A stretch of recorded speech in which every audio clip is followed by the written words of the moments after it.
MMT is really a framework for analysis. It's an emerging, I guess you would say, branch of macroeconomics. It's an approach that brings together insights from a number of economists who are probably familiar to many in the institutionalist or post-Keynesian, maybe even the Marxian strand.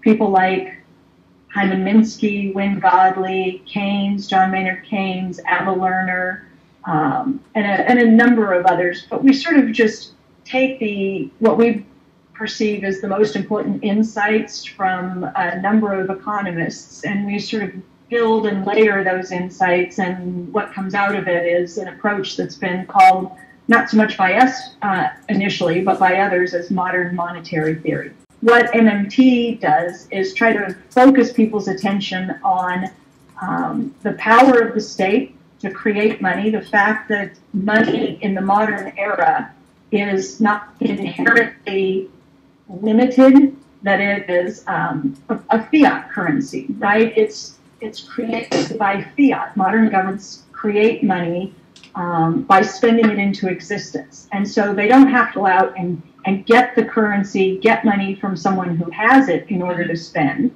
because in the modern era, governments can create currency simply by spending it into existence.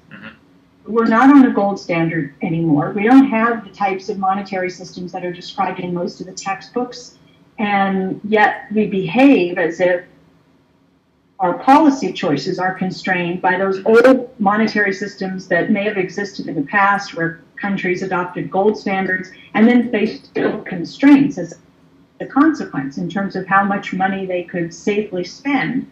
We don't have those money anymore, and it opens up a whole range of possibilities that weren't available under the old system.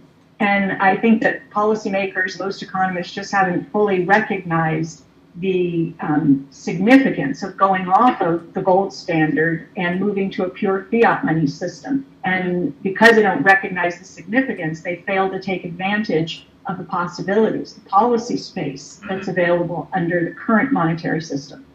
If you are able to create the currency in an unconstrained fashion, because the currency comes from you, you're the issuer, then you can never cry poor, you can never claim to be broke, you can never run out of money, you can never become insolvent, you never have to ask your population to share in some sacrifice and throw your hands up and say, I'd love to help, but there's just no money to do it. Okay, it removes that excuse completely from the government.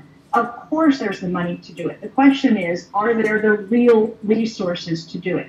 And if you have, as we have in the US, 25 million Americans who are unemployed, looking for full-time work, either underemployed or unemployed. They want to work, and they want to work for the dollar. That's what unemployment means, right? De facto, you have people who want a job that pays dollars and they can't get it. Then you have a government who issues the dollar. Well, it's irresponsible in Lerner's view. It is not sound policy to deny them the opportunity to gain employment producing something useful in exchange for the dollar. So there's a lot of overlap. Even people like Hyman, Minsky, and Wynne Godley, a lot of the people that we draw on heavily to develop the framework that's become known as MMT were also post-Keynesians of one type or another. That's really insightful, and that really helps. And I guess, you know, I'm trying to understand a lot of what you're saying in layman's terms. And I guess the way I would put it is you have people who want to work. There are things that need to be done. The only thing missing from the equation is money. And why have an artificial constraint on the money supply when you don't need it? Is that fair enough for a totally dumbed down assessment? That's a much nicer, simpler way to say what I think I more clumsily said. Yeah. What we're trying to do at Union Solidarity International is essentially challenge this idea that there is no alternative, because this is the thing that's coming out of the mainstream media and the mainstream economists.